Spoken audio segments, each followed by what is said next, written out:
మమతా భక్తి ప్రపంచం యూట్యూబ్ ఛానల్కి స్వాగతం. ఈరోజు సోమవారం కదండి. నేనైతే శివుడికి పసుపు కుంకుమ పువ్వులు వేసుకుంటా లింగాష్టకం అయితే చదివి పెడతానన్నమాట. ఇప్పుడు శివరాత్రి వస్తుంది కదా, ఈ ఆదివారం 15 తారీఖు రోజున జాగారం చేసుకునే వాళ్ళు కూడా లింగాష్టకం చదవలేని వాళ్ళు ఈ వీడియో వింటే సరిపోతుందన్నమాట. ప్రతి సోమవారం కానీ శివరాత్రికి కానీ కార్తీక మాసంలో కానీ ఈ వీడియో వింటే బాగుంటుంది అన్నమాట. ఓకేనా, స్టార్ట్ చేద్దామా. ముందుగా పసుపు కుంకుమ,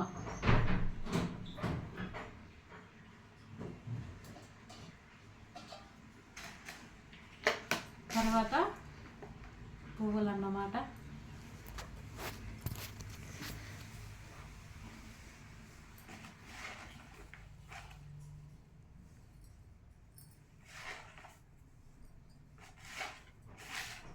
ఓకే, ఇప్పుడు పసుపు కుంకుమ పువ్వులు అయితే వేసాను శివుడికి. ఇప్పుడు లింగాష్టకం స్టార్ట్ చేద్దాం అన్నమాట. స్టార్ట్ చేద్దామా మరి. లింగాష్టకం. బ్రహ్మ మురారి సురార్చిత లింగం నిర్మల భాషిత శోభిత లింగం జన్మజ దుఃఖ వినాశకలింగం తత్ర నమామి సదా శివలింగం. దేవముని ప్రవరార్చితలింగం కామదహన కరుణాకరలింగం రావణ దర్ప వినాశకలింగం తత్ర నమామి సదా శివలింగం.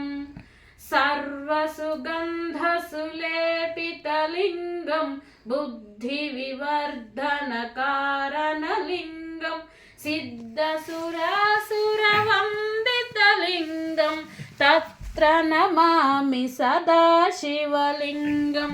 కనక మహామణిభూషితలింగం అణిపతి వేష్టిత శోభితలింగం దక్షసు యజ్ఞ వినాశనలింగం తత్ర నమామి సదా శివలింగం. కుంకుమ చందన లేపితలింగం పంకజహార సుశోభితలింగం సంచిత పాప వినాశనలింగం తత్ర నమామి సదా శివలింగం. దేవగణార్చిత సేవితలింగం భావైర్భక్తిభిరేవ చ లింగం దినకర కోటి ప్రభాకరలింగం తత్ర నమామి సదా శివలింగం.